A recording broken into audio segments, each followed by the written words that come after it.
అందరికీ నమస్కారం. నేను మీ దేవి. మిస్టర్ యారగంట్ 14 భాగం. రచయిత వనజ గారు. పెళ్లి వచ్చే ఏడాదిలో చేసుకుందాం బావగారు. ఈ ఫస్ట్ ఇయర్ కంప్లీట్ అయ్యాక అని చెప్పింది కొంచెం భయపడుతూనే. ప్రమోద్ ఎలా రియాక్ట్ అవుతాడో తెలియక. కానీ ఆమెను అర్థం చేసుకున్నవాడు కాబట్టి అలాగే త్రిపద నేను నాన్నతో మాట్లాడతానని చెప్పి ఫోన్ కట్ చేశాడు. కానీ ఈ విషయం శర్మగారితో మాట్లాడాలి అంటేనే సగం ప్యాంట్ తడిసే పరిస్థితి ప్రమోద్‌ది. అందరికీ తెల్లవారుతుంది. మిస్టర్ సూర్యకి ఎవరి ఆహ్వానం లేనిదే భూమి మీదకి నా ప్రతాపం చూపించడం స్టార్ట్ చేసేస్తాడు. బుక్స్ తీసుకుంటూ జీన్ ప్యాంట్‌లో రెడీ అయ్యేది ఉంటుంది స్వప్న. పాపం పదంనే పూజలు అయిపోతే కిందకి వెళ్లి లంచ్ బాక్స్ పెట్టుకో. మనం ఫాస్ట్‌గా కాలేజ్‌కెళ్ళాలంది స్వప్న. నాకీరోజు లంచేం వద్దండి స్వప్న గారు అంది త్రిపద. వై? నాకు ఈరోజు లంచొద్దు స్వప్న గారు అంది పదం ఫ్రూట్ కట్ చేసుకొని తింటూ. ఎందుకొద్దమ్మా? నువ్వేం డైట్‌లు చేయాల్సిన అవసరమే లేదు కదా అని స్వప్న అంటుంటే, ఛీ! అలాంటి పనులు నేనెందుకు చేస్తాను స్వప్న గారు. ఎందుకు బాక్స్ తెచ్చుకోవడం లేదో మీకు కూడా తెలుస్తుందిలెండి. వీలైతే మీరు కూడా తెచ్చుకోవద్దని చెప్పి అన్నీ సిద్ధం చేసుకొని ఇద్దరూ కాలేజ్‌కి బయలుదేరారు. దారిలో శాండీ కనపడ్డా కూడా త్రిపద ఏం రియాక్ట్ అవ్వలేదు. తన పాటికి తను క్లాస్‌లోకి వెళ్ళిపోయి శుభ్రంగా సబ్జెక్ట్స్ వింటూ ఉంది. అలాగే మధ్యాహ్నం వరకు కాలేజ్ కూడా అయిపోయాక అందరూ లంచ్ కోసం వెళ్ళిపోతుంటే, "పదం ఈరోజేంటి క్రిష్ సార్ రాలేదు?" అని అడిగింది స్వప్న. "మీకు కావాల్సింది పృథ్వీ గారు కానీ, క్రిష్ గారి కోసం అడుగుతున్నారెందుకు?" అని పదం తెలివిగా అడగటంతో, "అంటే ఆ సార్ వస్తేనే కదా ఈ సార్ వచ్చేదని" హిహి అంటూ పళ్ళు ఇకిలించింది స్వప్న. "వాళ్ళు ఈరోజు రాలేదులెండి స్వప్న గారు. నేనొక చోటికి వెళ్ళాలనుకుంటున్నా వెళ్దామా?" అని అడిగింది పదం పాప. స్వప్నని గుసగుసగా. "ఒక చోటికా? ఎక్కడికి?" అంతే గుసగుసగా అడిగింది స్వప్న. "అది క్రిష్ గారింటికి" అంటూ స్వప్న నెత్తిన బాంబ్ పేల్చింది పదం పాప. తను వెళ్ళకపోయినా వెళ్ళినందుకు ఏం జరిగిందో, క్రిష్ ఏం చేశాడో అన్నీ పృథ్వీ వల్ల తెలుసుకున్న స్వప్నకి క్రిష్ రియాక్షన్ ఎలా ఉంటుందనేది ఊహిస్తూ భయంతో గుటకలు మింగింది పదం. నీకు సేఫ్ ఆవకాయలాగా జాడీలో ఉండాలని లేదే తొక్కు పచ్చడిలాగా తుక్కు తుక్కు అవ్వాలని ఉంది. అందుకే ఇలాంటివి చేస్తున్నావని స్వప్న విసుక్కోవడంతో ఏమీ తుక్కు తుక్కు అవ్వను. నేను హరిత ఆంటీ గారితో మాట్లాడాలి. ప్లీజ్ వెళ్దాం స్వప్న గారు. నాకు తోడుగా రండి చాలు. మీరొక మాట కూడా మాట్లాడొద్దని పదం అడగడంతో, ఒసేయ్!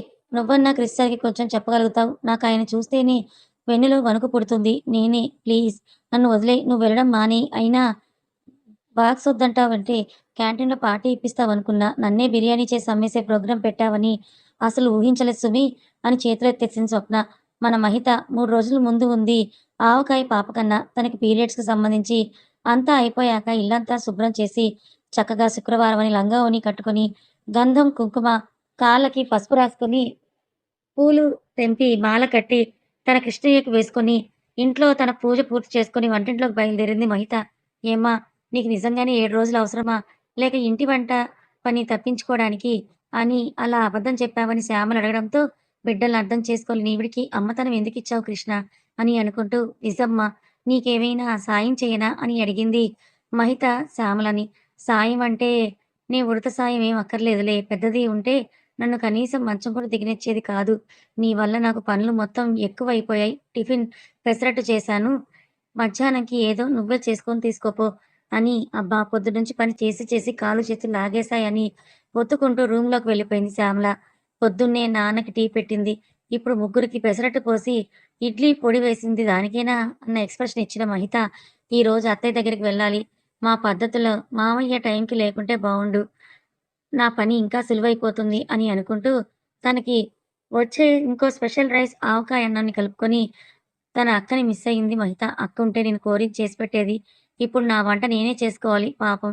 నాకొచ్చే హస్బెండ్ అనుకుంది. కానీ అంతలోనే ప్రమోద్‌కి ఒక రకమైన వంటలు వచ్చి అని మురిసిపోయినంత సేపు పట్టలేదు ఆమెకి. అతను అక్కకి కాబోయే భర్త అని తెలుసుకోవడానికి. బాక్స్ తీసుకొని కాలేజ్‌కెళ్ళిన మహితకి హిమ ఎదురవ్వడంతో నవ్వేసి ఇద్దరు కలిసి కాలేజ్‌కి వెళ్ళిపోయారు. మధ్యాహ్నం వరకు క్లాసెస్ శుభ్రంగా విని, తెచ్చుకున్న బాక్స్ తిని, ఇప్పుడు వెళ్తే మామయ్య గారు ఇంట్లోనే విశ్రాంతి తీసుకుంటూ ఉంటారు. అందుకే 3 వరకు కంప్యూటర్ ల్యాబ్‌లో దూరి అది నొక్కేసి టైం అవుతున్నప్పుడు శర్మగారింటి వైపు తన నడకను స్టార్ట్ చేసింది మహిత. ధైర్యంగా బయట కూర్చొని పక్కింటి ఆమెతో మాట్లాడుతూ ఉన్న కమల గారిని చూసి అత్తయ్య బయట ఉంది అంటే, మావయ్య ఇంట్లో లేడు అని అనుకుంటూ మెల్లిగా కమల గారి దగ్గరికి వెళ్లి గోకడం స్టార్ట్ చేసింది మహిత. అత్తయ్య మీ ఇంట్లో కనకాంబరాలు కాసాయిగా, నేను కోసుకెళ్ళనా? పెట్టుకొని చాలా రోజులే అయ్యిందని అడిగింది. తన పిచ్చిగా ఆల్రెడీ జడలో మూర కనకాంబరాలు తురుముకొని. మహితని అయోమయంగా చూస్తూ వెళ్ళవే అని కమల గారు అనడంతో లోపలికి వెళ్లి పెరడు వైపు కాకుండా ప్రమోద్ రూమ్‌లోకి వెళ్తున్న మహితని శర్మగారు తమ గదిలో నుండి బయటకొస్తూ కనపడి ఆమెలో వణుకు పుట్టించారు. "ఒసేయ్! నువ్వన్నా క్రిష్ సార్‌కి కొంచెం చెప్పగలుగుతావు. నాకాయన్ని చూస్తేనే వెన్నులో వణుకు పుడుతుంది. నేనే ప్లీజ్ నన్ను వదిలేయ్. నువ్వు వెళ్ళడం మానేయ్. అయినా బాక్సొద్దు అని అంటే క్యాంటీన్‌లో పార్టీ ఇప్పిస్తావని అనుకున్నా. నన్నే బిర్యానీ చేసి అమ్మేసే ప్రోగ్రామ్ పెట్టావని అస్సలు ఊహించలేదు సుమి" అని చేతులెత్తేసింది స్వప్న. "అవన్నీ నాకు తెలీదు స్వప్న గారు. మీరు నాతో పాటు బృందావనంకి రావాల్సిందే" అని చెప్పి స్వప్నను లాక్కొని వెళ్ళింది పదం. ఇద్దరు ఊబర్ బుక్ చేసుకొని క్రిష్ ఇంటికి బయలుదేరారు. అర్జెంట్‌గా మా మమ్మీ డ్యాడీలకి చెప్పాలి. ఈరోజు నాకు దండపటం గ్యారంటీ అని అనుకుంటూ లబోదిబో అంటోంది స్వప్న. త్రిపద మాత్రం చాలా నార్మల్‌గా ఇల్లు ఎప్పుడొస్తుందా అని వెయిట్ చేస్తూ ఉంది. తన ఎదురు చూపులు ఫలించి ట్రాఫిక్ ఏమీ ఎక్కువ లేకపోవడంతో ఫాస్ట్‌గానే ఇంటికి చేరుకున్నారు ఫ్రెండ్స్ ఇద్దరు. ఆల్రెడీ ముందు వచ్చిన అమ్మాయి కాబట్టి వాచ్‌మెన్ కూడా ఏమీ అనకుండా పంపించేశాడు లోపలికి. దేవుడా! లోపల నేను అని అనుకుంది. జరిగేలా చూడు అని మొక్కుకొని గుమ్మం లోపలికి అడుగుపెట్టింది త్రిపుద. ఆమె అదృష్టమో, దురదృష్టమో ప్రకాష్ గారు ఇంట్లో లేరు. కానీ హరిత మాత్రం అక్కడే ఉండి పదాన్ని వెంటనే చూసి, "త్రిపద నువ్వొచ్చావా? రామ్మా ఇంట్లోకని" ఎంతో ఆప్యాయంగా పిలిచింది హరిత. కానీ అదేమీ పదంకి నచ్చలేదు. "ఆపండి ఆంటీ. ఎందుకు తెలివితేటలు ప్రదర్శిస్తారు" అని చెయ్యి అడ్డం పెట్టి గట్టిగా అన్నాననుకుంది. కానీ తన స్వభావం చిన్నగా మాట్లాడడమే అయ్యి అంత బేస్‌లోనూ రాలేదు అని త్రిపదకి తెలియదు పాపం. ఇక్కడికొచ్చాక పదం రియాక్షన్ చూసి స్వప్న అవాక్కయిపోతే, "త్రిపద ఏం మాట్లాడుతున్నావమ్మా? నేనేమన్నానిప్పుడు" అని మెతక స్వభావి అయిన హరిత కూడా మెల్లిగానే అంది. "అబ్బా! ఏం నటిస్తున్నారండి. ఏమీ తెలియనట్టు మా మావయ్యని వల్లో వేసుకొని అత్తయ్యని చంపేశారు కదా" అని త్రిపద ఆవేశం ప్లస్ బాధతో అడగటం వల్ల హరిత షాకయి తన చేతిలో ఫోన్ వదిలేసింది. మహితని అయోమయంగా చూస్తూ "వెళ్ళవే" అని కమలగారు అనడంతో లోపలికి వెళ్లి పెరటి వైపు కాకుండా ప్రమోద్ రూమ్‌లోకి వెళ్తున్న మహితకి శర్మగారు తమ గదిలో నుంచి బయటికి వస్తూ కనపడి ఆమెలో వణుకు పుట్టించారు. "మా మావయ్య ఇంట్లోనే ఉన్నారా?" అని అంటూ గుటకలు మింగింది మహిత. ఆయన ఎదురుగా వస్తూ ఇంకా మహిత గుండెల్లో రైలు పరిగెత్తిస్తుంటే ఆమె నెత్తిన పాలకుండ ఒలికినట్టుగా హాల్‌లో నుండి ల్యాండ్‌లైన్ మోగడంతో మహిత వైపు కాకుండా ఇంకో వైపుకు వెళ్ళిపోయారు శర్మగారు. "అమ్మయ్య" అని అనుకుంటూ ప్రమోద్ రూమ్‌లోకి పిల్లిలా దూరి అతని పర్సనల్ డైరీని చిక్కించుకుంది మహిత. "ఇక్కడే చదువుదామా? ఇంటికి వెళ్దామా?" అని అనుకుంటూ బయటికి వెళ్తే శర్మగారికి బలి అవ్వాలి. కాసేపిక్కడే ఉండి ఆయన వెళ్ళిపోయాక పోదాం అనుకుని వాకిలి చాటుకి నిలబడి అదిరే గుండెతో డైరీ ఓపెన్ చేసింది మహిత. వరుసగా 5 పేజీలు ఖాళీగా ఉండి తర్వాత పేజీలో పీఎం అన్న పేరు కనపడటంతో మహిత కళ్ళు చిన్నవయ్యాయి. సేమ్ టైంకి ఆ రూమ్‌లోకి ఎవరో వచ్చి గొళ్ళెం కూడా పెట్టేశారు. "త్రిపద ఏమి మాట్లాడుతున్నావమ్మా? నేనేమన్నానిప్పుడు?" అని మెతక స్వభావి అయిన హరిత కూడా మెల్లిగా అంది. "అబ్బా! ఏం నటిస్తున్నారండి ఏం తెలియనట్టు. మా మామయ్యని వల్లో వేసుకొని అత్తయ్యని చంపేశారు కదా!" అని త్రిపద ఆవేశం ప్లస్ బాధతో అడగడం వల్ల హరిత షాకయి తన చేతిలో ఉన్న ఫోన్‌ని వదిలేసింది. "త్రిపద కొంచెం ఆగమ్మా. నేనలా ఎందుకు చేస్తాను? నా బావని నేను ప్రేమించి పెళ్లి చేసుకున్నాను. అసలు మీ అత్తయ్య ఇదంతా ఏంటని" హరిత అడుగుతూ ఉంటే, "అబ్బా! ఏం నటిస్తున్నారు ఆంటీ గారు. ఇలా నటించే ఈరోజు క్రిష్ గారికి అమ్మగారిని లేకుండా చేశారా?" అని అడిగింది పదం. "హలో! ఎవరు మీరు?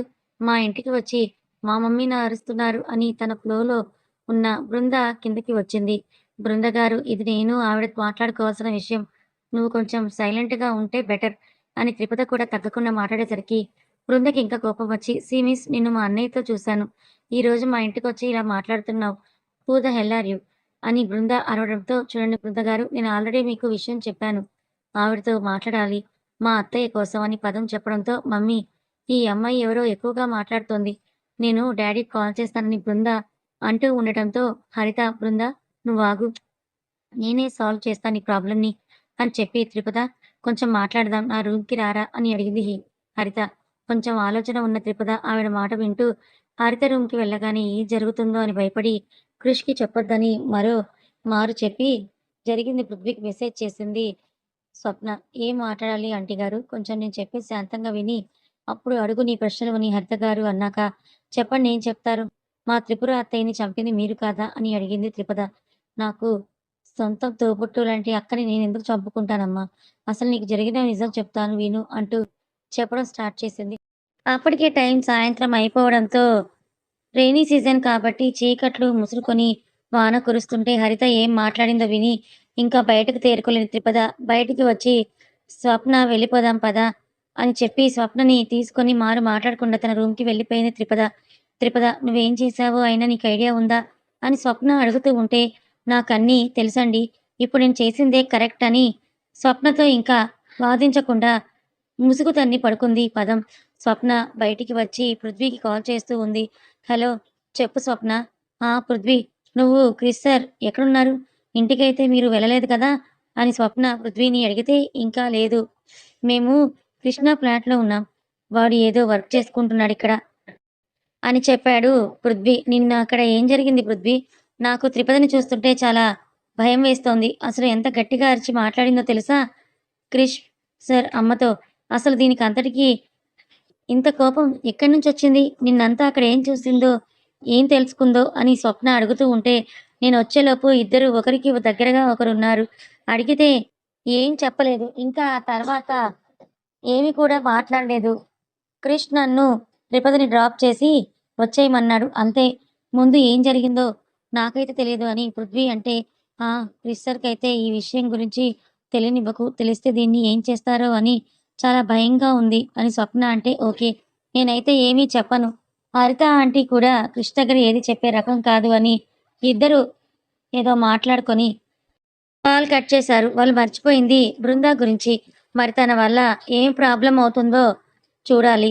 ప్రమోద్ డైరీని ఓపెన్ చేసిన మహితకి పీఎం అని కనపడటంతో షాక్ అయితే తలుపుకి గొళ్ళెం పెట్టడం అంతగా అబ్జర్వ్ చేయదు. రూమ్‌లోకొచ్చిన ఆ రూమ్ ఓనర్ మాత్రం ఆబగా బెల్ట్ తీసేసి 2 బటన్స్ కూడా విప్పేసి, బాబోయ్! దసరా వస్తున్నా కూడా ఇంకా ఈ సెగలేంటి అని అనుకుంటూ పంచె తీసుకొని స్నానానికి వెళ్ళబోయాడు ప్రమోద్. బిడ్డ అతన్ని చూడలేదేమో! డైరీని 2 పేజీలు తిప్పే పనిలో ఉంది మహిత. టవల్ తీసుకుందామని అలమార ఓపెన్ చేయబోయేంతలో హార్డ్‌గా తగలాల్సిన అలమారా వాకిలి కాస్త సాఫ్ట్‌గా తగలడంతో లటుక్కున తన వైపు లాక్కున్నాడు ఆ సాఫ్ట్ పదార్థమైన మహిత భుజాన్ని. ఏదో అనుకుని మహిత అరవడం, ప్రమోద్ అని అంటూ శర్మగారు తలుపు బాదేయడం వెంటనే జరిగిపోయాయి. ప్రమోద్ ఏంటి నీ రూమ్ నుంచి ఆ అరుపులు అని శర్మగారు పిలుస్తూ ఉంటే, మళ్ళీ ఎక్కడ మహిత అరుస్తుందేమోనని ఆమె నోరుని చేత్తో మూసేస్తాడు ప్రమోద్. అది నాన్నగారు నేనే మంచం తగులుకుంది అందుకే అరిచాను అని అంటూ ప్రమోద్ అంటుంటే, లేదు అబ్బాయి ఏదో ఆడగొంతు వినపడింది. నువ్వు వాకిలి తెరువు అని శర్మగారు గట్టిగా చెప్పేసరికి రెండో నిమిషం డోర్ ఓపెన్ చేస్తాడు ప్రమోద్. రూమ్ మొత్తం కూడా ఒకసారి కలియ చూసి డౌట్‌గా కళ్ళు చిన్నవి చేసి చూశారు శర్మగారు. నిజం నాన్నగారు నాకే కాలికి మంచం తగిలి అరిచాను నేను అని. అది ఏమరపాటులో గొంతు కీచుగా వచ్చి మీకు అమ్మాయి గొంతులాగా వినిపించింది అని ప్రమోద్ అంటున్నప్పుడే అలమారాలో నుంచి డబ్ అన్న శబ్దం రావడంతో ఏంటి అక్కడ ఏదో శబ్దం అని అంటూ అలమార వైపు శర్మగారు వెళ్తూ ఉంటే ఇటు ప్రమోద్ అటు అలమారలో దాక్కుని ఉన్న మహిత భయంతో బిక్కచచ్చిపోయారు. క్రిష్ ఈ రోజు కూడా కాలేజీకి రావా అని పృథ్వీ కాల్ చేసి అడిగితే, ఏ నువ్వు రావడం లేదా అని అన్నాడు క్రిష్ తిరిగి. నేనెందుకు రాను బావా! మీ చెల్లికి ఎగ్జామ్స్ స్టార్ట్ అవ్వబోతున్నాయి కదా! తను వస్తుంది కాబట్టి నేను కూడా ఖచ్చితంగా వెళ్ళే తీరుతా అని పృథ్వీ అటువైపు నుంచి పళ్ళు ఈకిలిస్తూ చెప్పేసరికి నేను స్టార్ట్ అవుతున్నా. నువ్వు కూడా వచ్చి తగలడు అని చెప్పి కాల్‌ని కట్ చేశాడు క్రిష్. తనకి ఇంట్లో జరిగింది ఏమీ తెలియకపోవడంతో యాజ్ యూజువల్‌గా తన రొటీన్‌ని ఫాలో అయ్యాడు క్రిష్. బృందావనంలో హరిత అని అంటూ హాల్‌లో హుందాగా కూర్చున్న ప్రకాష్‌ని పిలిచాడు. ప్ర కాఫీ తీసుకొనిరా హరిత అని అనేసరికి హరిత కాఫీ తీసుకొనొచ్చి ఆయనకిస్తూ, ఏంటండి నిన్నంతా ఇంటికి రాలేదు అని ఆవిడ అడుగుతుంటే, పని మీద ఔట్ ఆఫ్ సిటీ వెళ్ళాల్సొచ్చింది. అందుకే అర్జెంట్‌గా వెళ్ళిపోయానని చెప్పు. వాచ్‌మెన్ చెప్పాడు. నిన్న ఆ అమ్మాయి త్రిపద వచ్చిందా అని ప్రకాష్ గారు అడిగేసరికి, ఆ! వచ్చిద్ది కానీ మమ్మీ అని బృంద అప్పుడే కిందకి వస్తూ ఏదో చెప్పబోయేసరికి హరిత అడ్డుకొని ఊరికే అండి మాట్లాడాలి అనిపిస్తే వచ్చింది అని ఆయనకి చెప్పి బృంద వంక వద్దు అన్నట్లుగా సైగ చేసింది హరిత. ఎందుకు హరిత తనకి చెప్పనివ్వలేదు? కథ కొనసాగుతుంది. మరి క్రిష్ గురించి ఎందుకు త్రిపద తెలుసుకోవాలనుకుంటోంది? త్రిపదకి, క్రిష్‌కి ఉన్న సంబంధం ఏంటి? హరిత గారితో త్రిపద ఏం మాట్లాడింది? తనేం చెప్పింది? తెలుసుకోవాలనుకుంటే ఛానెల్‌ని ఫాలో అవ్వండి. కథ నచ్చితే లైక్ చేయండి. Thank you so much.